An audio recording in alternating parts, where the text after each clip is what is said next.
Hey guys, welcome to Carnivorous Plants Hub. Today in this video, many of you have been asking for it, and today I'm finally getting around to doing it here. I'm going to be teaching you how to grow Venus flytraps from seeds. So today we're going to be taking, I have a whole grip of seeds over here with some different crosses that I bought from a reputable seller. We're going to be taking these, planting these. I'll kind of show you the process and everything that I do, and show you how you can get some good success with planting your Venus flytrap seeds. You can get them to hit and grow some of your own Venus flytraps. So we're going to be getting in that today. Real quick guys, before I get into that too much further, thank you so much for being here. I really appreciate that. I'm trying to start my own carnivorous plant nursery, and you being here is supporting that dream, so thank you so much. Make sure to subscribe to the channel, like this video. This will not be the last video in the series. I'm going to be showing you guys updates, so don't think I'm just going to plant these and then leave you hanging. You can see I kind of have everything laid out right now. I'm going to be planting these and then giving you guys updates every time something cool happens, and showing you kind of how they grow, so that you can see that the methods that I use are legitimate. Maybe if you're watching this video, the next one's already out, so go and make sure to check out my channel. I'll try to keep those linked in the description, but let's go ahead and get started, guys.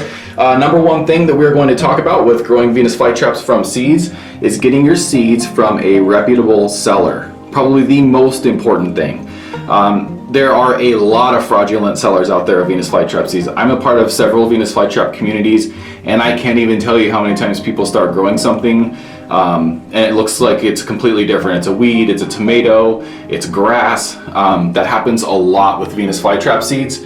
You're looking, I got this from a seller off of Facebook. He's just a private seller, and I've seen his Instagram and stuff, so I know that he actually grows the plants, so I trust him. But if you don't know anybody off of those marketplaces, you can go look, or you can go to like a flytrapstore.com, California Carnivorous, hope that they have some seeds in stock, and if they do, then that's probably your best bet. But real quick, if you want to help identifying your seeds, let's go ahead and get a close look at them here for you. So there we go. So you can see that the seeds are kind of almost a teardrop shape. So if your seeds don't look like this, you do not have real Venus flytrap seeds if they're not black, if they don't have that shape. So make sure and check your seeds before you go through the hassle of putting them in the soil, just to make sure that you have the right seeds before you go through all that trouble. Real quick guys, I wanted to show you a couple more seeds here. I think these ones have a little bit better shape than that first one I showed you, so you can see these all kind of have that little teardrop shape. 1, 2, 3, 4, 5, 6, 7, 8, 9. This was a pack of 5, so I think there's 10. So thank you seller for including a couple extra seeds there. But yeah, you can see those are much more clear of a sort of teardrop shape than those first ones I showed you. So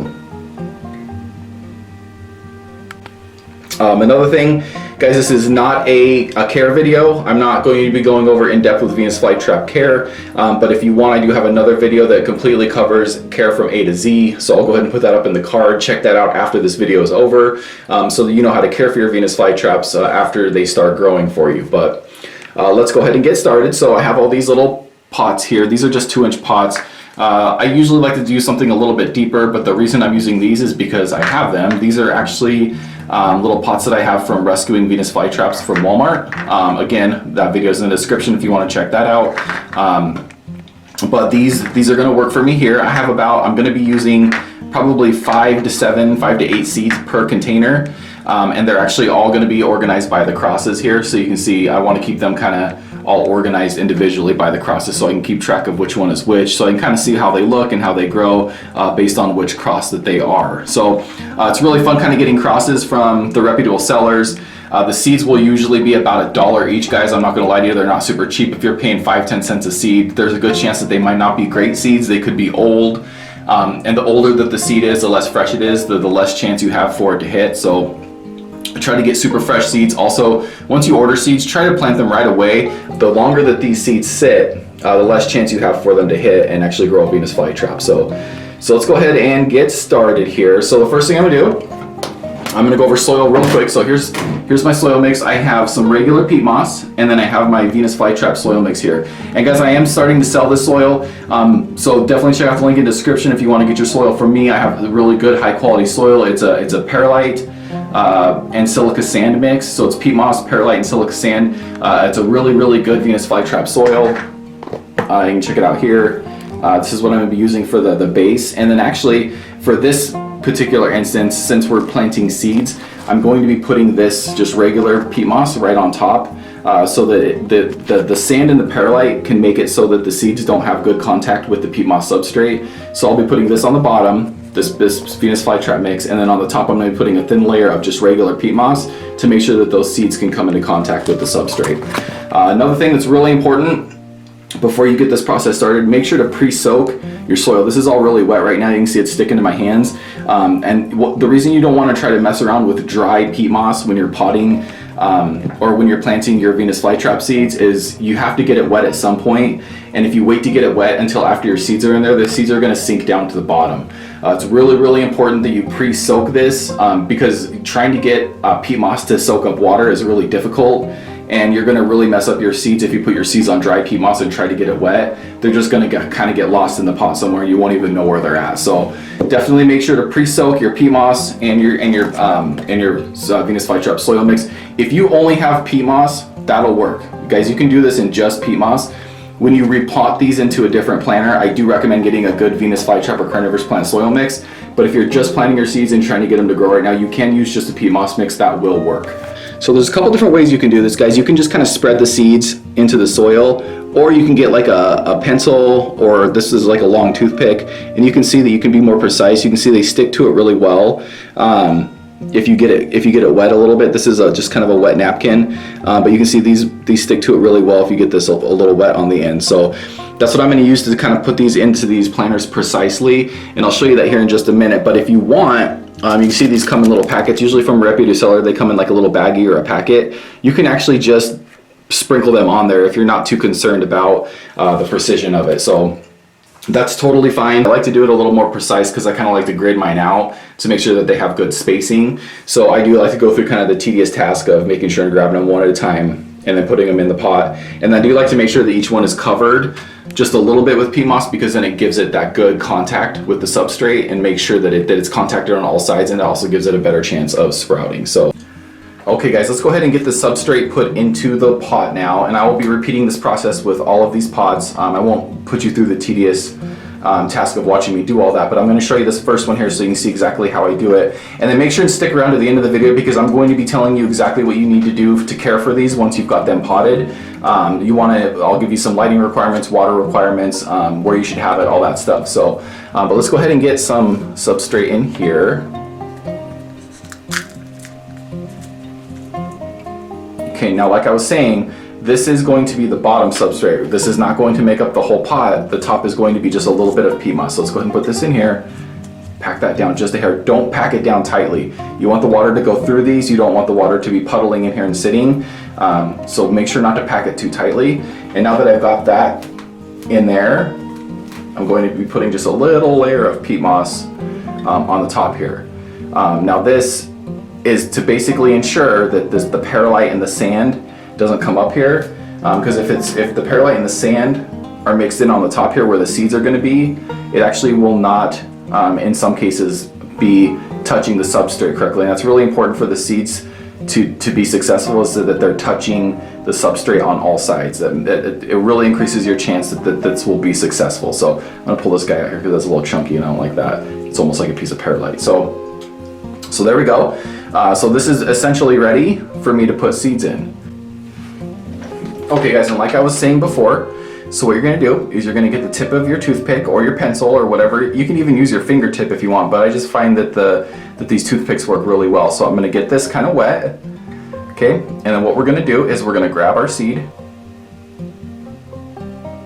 Grab your seed on the tip there, like that, and then you're going to put it in the soil here.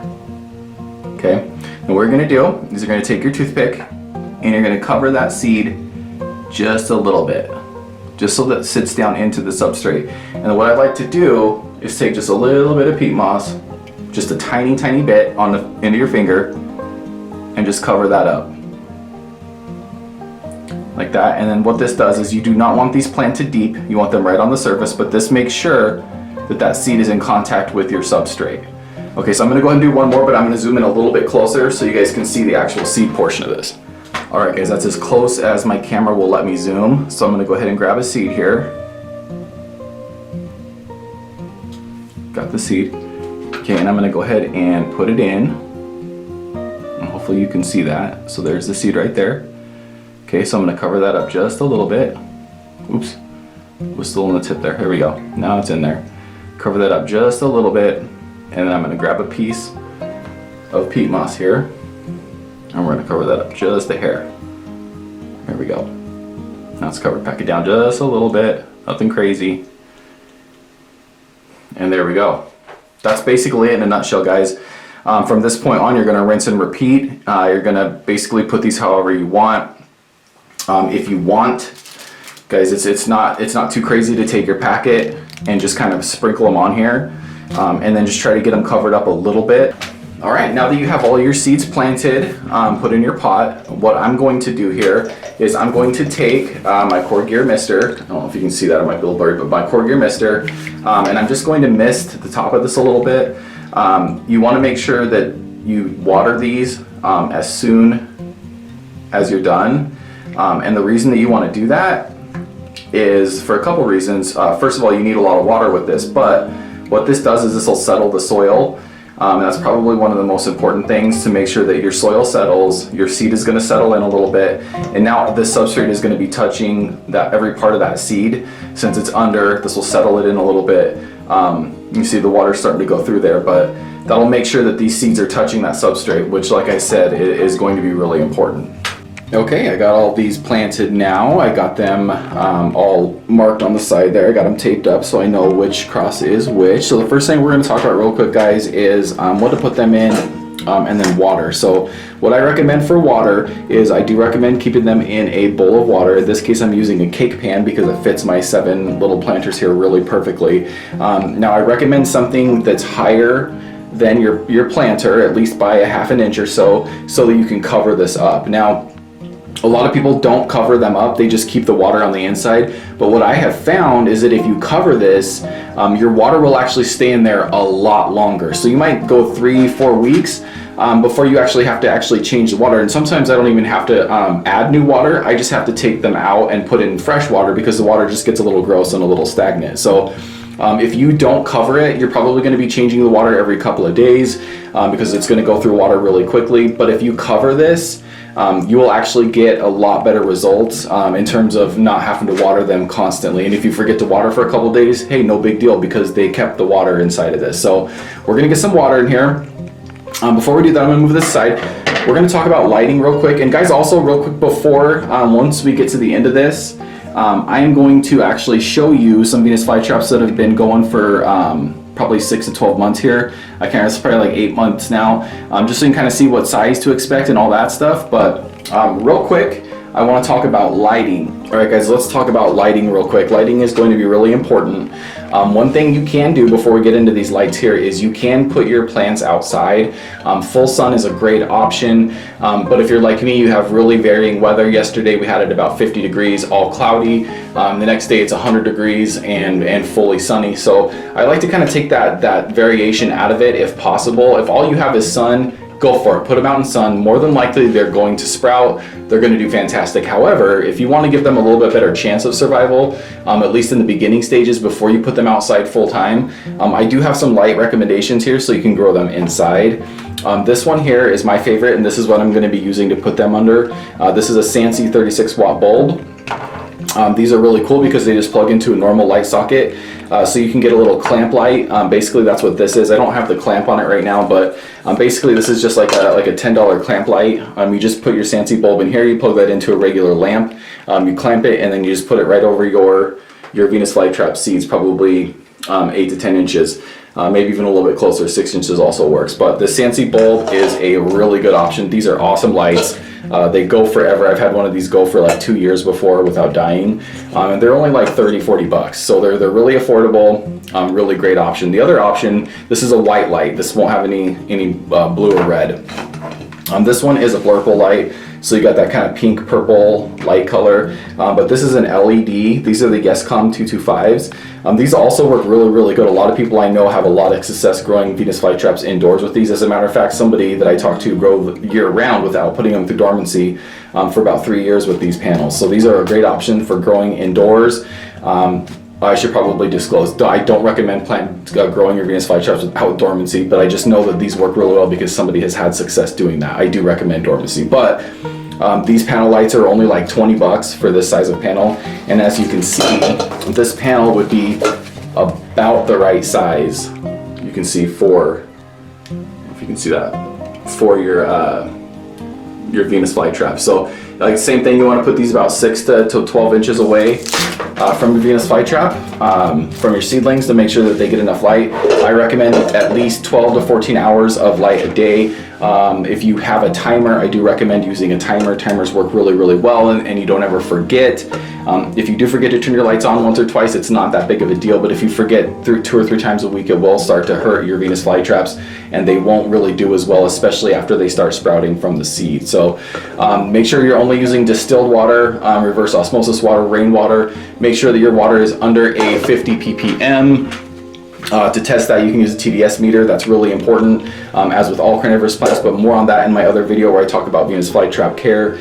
So what we're going to do, guys, is I'm going to go ahead and get some water in here, and then I'm going to go ahead and show you exactly where I have these set up with my setup, and then I'm also going to show you some other Venus flytraps that I have that are just a little bit older, so you can kind of see what to expect with the smaller Venus flytraps. Okay, guys, so this is where I have it set up. I want to make sure and note, do not use a cake pan. The cake pan I was using did not hold water. I just made a huge mess in here. So don't put water in a cake pan. Use something else. Use a plastic container, or like this here. This is just like a dish that my wife uses to make casseroles or whatever in. So I'm using this right now. But I'll link something in the description that helps you guys out, so there's something out there that you can use, but I'm sure you can find something in your house. Just make sure that it goes a little bit higher than your pots. That's the most important thing, so that when you cover it, you have the ability to do so, and I'll cover it for you here in just a second. Also, it's worth noting too that everything else that I've talked about today, there's a link in the description except for the seeds. I don't want to link you to anywhere because I want you to make sure and find your own reputable seed dealer. But everything else, so there's a link in the description, all the lights, all the tools that I use, all that stuff, some small pots for you, these little planters that you can get, you can get all this stuff off Amazon, you can get the full setup, so check that out, all the links are in the description for that. But you guys can see where I have this set up here. Here's my light right up here, and you can see I have it, we'll come up to this spot here, I have it clamped right there, and it's just kind of hanging down off of my thing here, and you can see it's shining right onto the plants. So what I'll probably do is every week or so I'll just rotate this so that they're getting even lighting. Probably not even really necessary to do that, but I'll probably do that just because I'm weird about it. But what I'll do is I will keep this, kind of hard to do this with one hand, but I'll keep this covered like so. And what this will do is this will make sure that that water stays in here. And it doesn't have to be perfect. It doesn't have to be like ultra sealed on there, but this will make sure that that water really stays in there for you. So now I won't have to really do much, and it's see-through, so the light gets through. Don't use like a plastic container and then put a lid on it. Nothing with a lid. I only recommend this saran wrap because it goes right through, the light goes through it, so they can still get really good lighting. I really don't recommend using like one of these guys and putting a lid on it. The light won't go through that lid, so just make sure you're using like a plastic wrap or something if you decide to cover it. If you don't decide to cover it, just make sure you really stay on the water. One of the big keys with these is that these are always wet, always moist. More water than you would give your normal Venus flytrap. It's important to note that. But with that being said, check this guy out here. This is in about an 8-month old Venus flytrap, so you can kind of see what the growth looks like. You can see where they're at. Let me show you my finger here so you can kind of get an idea of what size. So you can see that they're tiny. This whole plant here is about the size of my fingernail. It's kind of hard to see there, but they don't grow super fast. That's one of the cons of doing it this way, is they're fun to grow, they're really cool to grow. You can see these are doing really good. These are all actually flower stalk propagations, and I have tons of videos on growing these from flower stalks too, so guys, make sure and check that out too. And these were just a bunch of typicals that I did. So but this is after about 8 months of growth. They don't grow super fast, guys, so don't expect these to grow into like large like show type Venus flytraps in like a year. You're looking at probably 2, 3, 4 years before these things get fully grown, and they're actually of really impressive size. So these ones are finally starting to grow a little bit, but they're still super tiny. Again, there's my finger, so you can see these ones are really tiny. Even the bigger ones over here are still really tiny. So definitely important to note that you know, they don't grow super fast. But that's kind of my setup, guys. That's my lighting, the watering. If you want to know more about taking care of Venus flytraps, check out the link in the description. All the stuff that I've talked about today, link is in the description.